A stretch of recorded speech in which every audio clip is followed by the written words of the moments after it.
All right, 7.1 homework setup. 7.1, 1 through 25 odd. Make sure you get your name, hour, and date on there.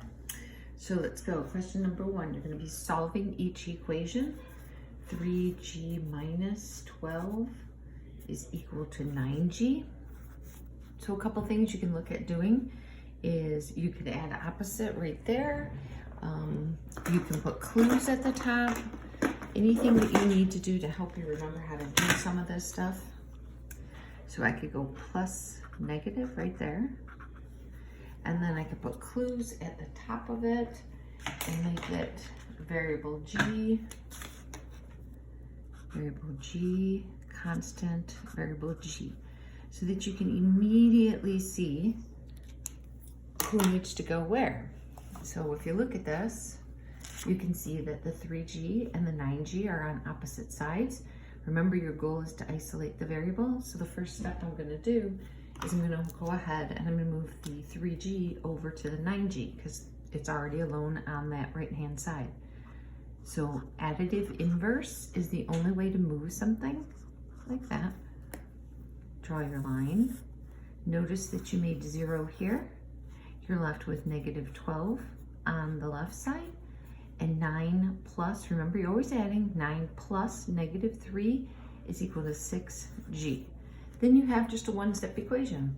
One-step multiplication, undo it with division, divide both sides by 6. Draw another line. And then you're left with g, because 6 over 6 is 1, is equal to negative 12 divided by 6, which is equal to negative 2. And that's your solution. To check it, you're plugging it back into the original. Every time you see g, you're going to put a negative 2. So you go back to the original, and you're going to do 3 times negative 2 plus negative 12.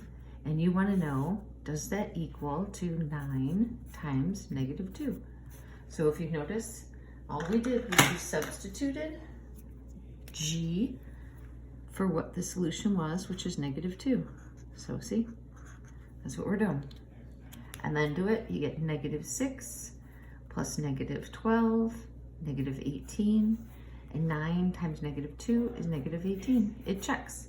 So notice it uses 1, 2, 3, 4, 5, 6, 7. I use 8 lines. You have to decide how many lines you want to use. And you're going to just keep going with these all the way down. Sometimes you're going to see that they need to move multiple things. So if you go down to question number 3, you'll see you got to make multiple movements. So number 3 is 7c.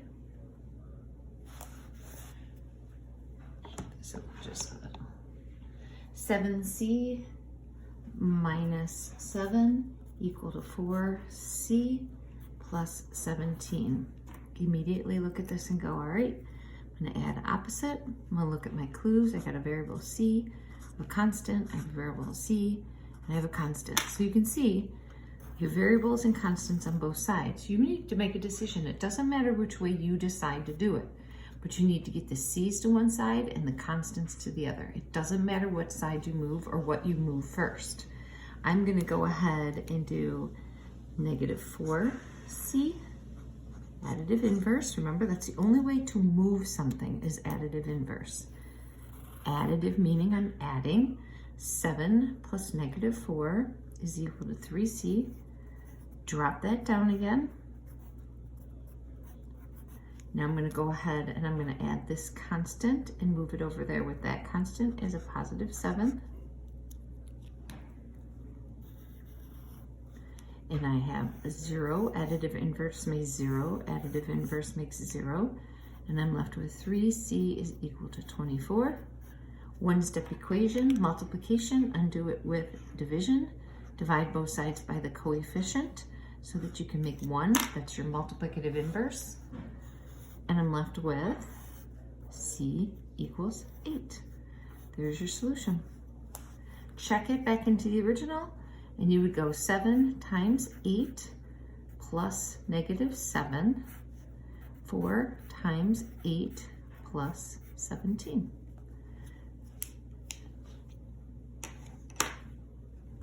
And you're going to notice you're going to get 49 on both sides, and it'll check. Okay? So they're a little more time consuming and they definitely take up more paper. But once you get into the habit of them, it's not so hard. You need to show all the steps. I can't stress that enough for you because the problems are going to get lengthier and they're going to have more on both sides. So it's important that you see your process of what's going on, that you see yourself moving the variable to one side, then moving the constant to the other side. Then noticing you're always going to get to the last step, which is going to be undoing multiplication or division. In this case, in these last two cases, it was multiplication. It's not always going to be multiplication. So just remember that, okay? Good luck with that. And they're all written like that. So you need to show the steps for all the problems for credit. If you want credit on this, you have to show all steps. It's about the process. The process is extremely important. So please do not skip any of the steps because then you'll end up having to redo your homework. Good luck.